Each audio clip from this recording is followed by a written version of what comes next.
7 a.m. in Paris, 7 hours after takeoff, 3.5 hours after last contact. Airfrance officials assess the situation as, quote, serious. At 10:52 Paris time, 18 minutes before Flight 447 was due to land, Air France lists it as missing. May 31, 2009. Air France Flight 447 is preparing to fly from Rio de Janeiro to Paris. The Airbus A330 has 228 people on board, passengers and crew. It's a typical long-haul flight across the Atlantic Ocean. The flight begins normally, and everything seems fine. But about 3 hours in, the plane encounters a large storm. At 1:33 a.m., while flying over the Atlantic Ocean, Flight 447 disappears from radar. No one knows what happened. There's no distress signal, no warning, just silence. Confusion and disbelief at France's main international airport. Air France Flight 447 was due to land at Charles de Gaulle in Paris at 11:15 a.m. local time, but it never arrived.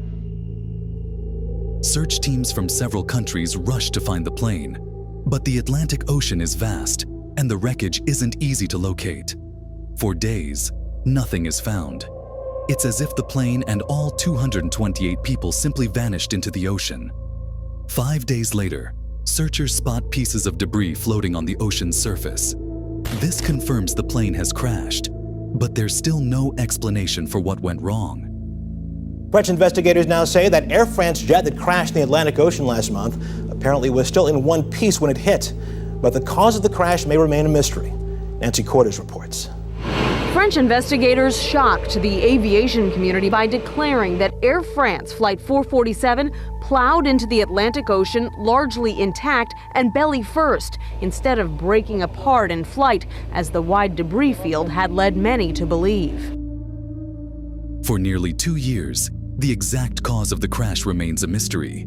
Investigators and search teams continue to look for answers. Finally, in May 2011, searchers locate the main wreckage deep under the ocean, nearly 13,000 feet below the surface. The plane's black boxes, holding critical flight data, are recovered. The autopilot disconnected, and the pilots had to fly the plane manually. But in the confusion, one of the pilots pulled the plane into a steep climb. This caused the plane to stall, meaning it lost the lift it needed to stay in the air. For the next few minutes, despite their best efforts, the pilots couldn't regain control, and Flight 447 plunged into the ocean. Here is the conversation between pilot shortly before this tragic crash. Qu'est-ce qui se passe là? Qu'est-ce que vous foutez? Mais qu'est-ce qui se passe? Qu'est-ce qui se passe? Je sais pas ce qui se passe. Le contrôle de l'avion. On a totalement perdu le contrôle de l'avion. On comprend rien. On a tout tenté. Non, tu montes là. Je monte là? Ok. Alors on descend. Tu montes? Merde, c'est pas possible.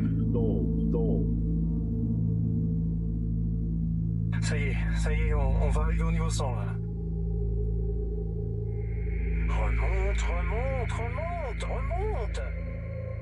Je cabre à fond là depuis tout à l'heure. Non, ne remonte pas. Non, alors descends. Alors donne-moi les commandes. À moi les commandes. Vas-y, t'as les commandes. Fais attention, tu cabres. Je cabre. Il faudrait là, on est à 4000 pieds. Tu cabres là. Allez, tire. Allez, on tire. On va taper. Mais c'est pas vrai. Qu'est-ce qui se passe? 10 degrés d'assiette. When the black boxes are analyzed, the truth comes out. The plane's speed sensors, known as pitot tubes, had become blocked by ice during the storm. These sensors help the pilots understand how fast the plane is flying. But when they froze, the pilots received confusing information. All 228 people on board died in the crash. The investigation revealed it wasn't one single problem, but a combination of bad weather, equipment failure, and human error that led to the disaster. Air France Flight 447 is remembered as one of the most tragic aviation accidents in recent history. It serves as a reminder that, even with modern technology, flying can still carry great risks. Today, changes have been made to improve flight safety, but the memory of Flight 447 and its passengers remains. Rest in peace to the people who lost their lives.